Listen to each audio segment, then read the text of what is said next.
राज्य के सभी कोने में लोग जो है भोजपुरी, मगही, मैथिली इनका बोलने वाले लोग हैं। आप जो निर्णय लिए बोकारो धनबाद का, उसको आप पुनः बहाल कर दीजिए।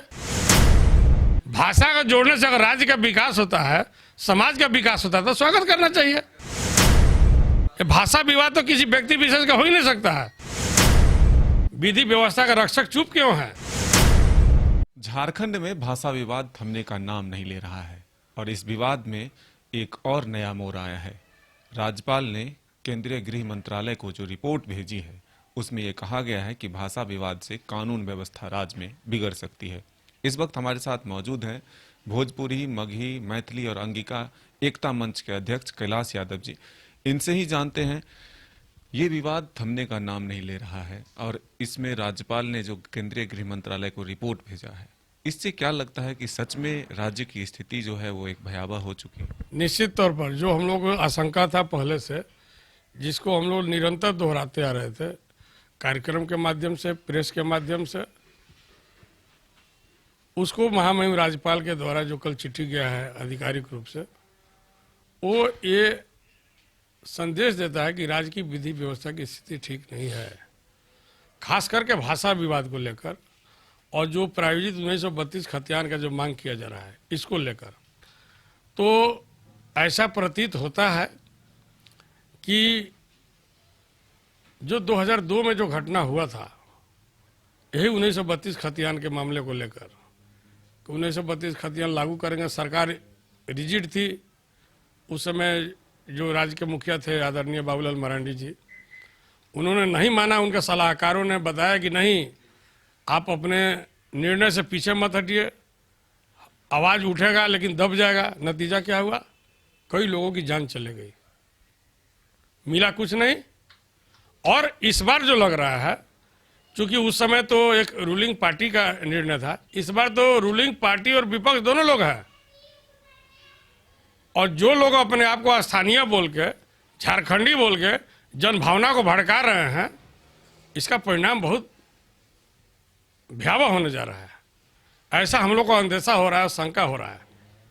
और जो सोशल मीडिया में, अन्य समाचारों में जो चल रहा है, क्षेत्रीय समाचार में, उससे पता लग रहा है कि अगर ऐसा स्थिति आ गया तो ये यहाँ का विधि व्यवस्था का क्या हाल होगा। आखिर में क्या कारण है कि राज्य के मुखिया चुप हैं, विधि व्यवस्था का रक्षक चुप क्यों है, कहाँ सोए हुए हैं? आप लोगों को ये पता चल पाया कि जो जोड़ने का आधार था और हटाने का आधार क्या रहा? आखिर सरकार इस तरह के जो फैसले लिए, उसका आधार क्या था? बिल्कुल साधारण है। 2018 में जो पूर्ववर्ती सरकार थी, उन्होंने 12 भाषा के अलावा 4 भाषा को जोड़कर 16 भाषा को द्वितीय राजभाषा का दर्जा दिया।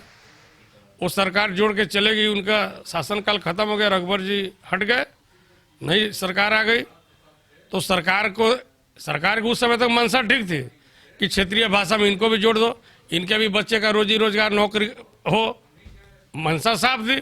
लेकिन ये अपने लोगों के भावनाओं में बहक गए और जो है कि एक प्रायोजित तरीके से अपने लोगों के द्वारा ही इनको विरोध करवाना शुरू किया। आधार वही था कि उसी आधार पर इन्होंने जोड़ा था। और आज जो है कि आप इसको मन मर्जी से और अपने बाहुबल दिमाग से हटाने का काम किया। आगे क्या करेंगे आप? आगे देखिए, स्पष्ट है कि जनाक्रोश बढ़ गया है। अब जनता जो है कि केवल रांची तक सीमित नहीं है, राज्य के सभी कोने में लोग जो है भोजपुरी, मगही, मैथिली इनका बोलने वाले लोग हैं। अब ऐसा लोगों को लग रहा है कि हमारे अस्मिता के साथ खिलवाड़ हुआ है, हमारे सम्मान में ठेस पहुंचा है। क्यों ठेस पहुंचा है?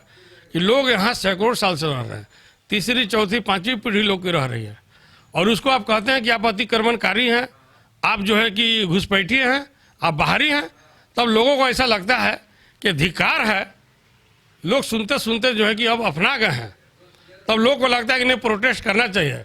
अगर सरकार पर दबाव नहीं बनाया जाएगा तो हमारा जो है कि सम्मान में कमी हो रहा है। और अगर ये नहीं होता है, उसके बावजूद भी सरकार सोई रहती है, तो ये जन आंदोलन का रूप होगा। राज्य स्तर पर, जिला स्तर पर हम लोग प्रतिकार सभा करेंगे और ये लंबी चलेगी, जिसका शुरुआत हम 27 फरवरी को यहीं हरमू से हम लोग करने जा रहे हैं, विद्यानगर से। और उस दिन जो हम लोग उद्घोष करेंगे, तो आगामी कार्यक्रम का कुछ हो सकता है कि क्रांतिकारी और आक्रामक रणनीति का भी घोषणा हो सकता है। अब इसकी जवाबदेही भी सरकार की होगी, क्योंकि हम लोग नहीं चाह रहे थे, मौका आप दे रहे हैं। इसलिए मेरा निवेदन है कि आप जो निर्णय लिए बोकारो धनबाद का, उसको आप पुनः बहाल कर दीजिए। और राज्य में जैसे उर्दू को आपने मान्यता दिया, स्वागत जोग है, और भाषा को मान्यता दिया, स्वागत जोग है।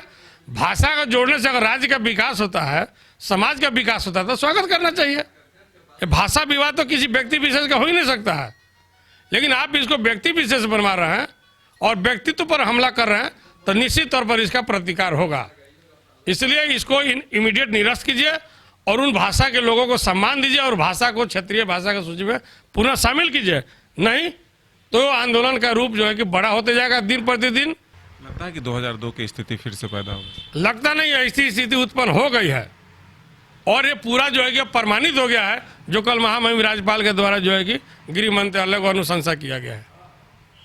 तो ये थे कैलाश यादव, जिनका साफ तौर पर कहना है कि झारखंड में स्थिति भाषा विवाद को लेकर के बिगड़ती जा रही है। ये सरकार की जवाबदेही है कि इसे किस तरह से संभालें। हमारी मांग है कि झारखंड के 24 जिलों में इन भाषाओं को लागू की जाए। अपने सहयोगी विकास के साथ मदन सिंह, न्यूज बाइस्कोप, रांची।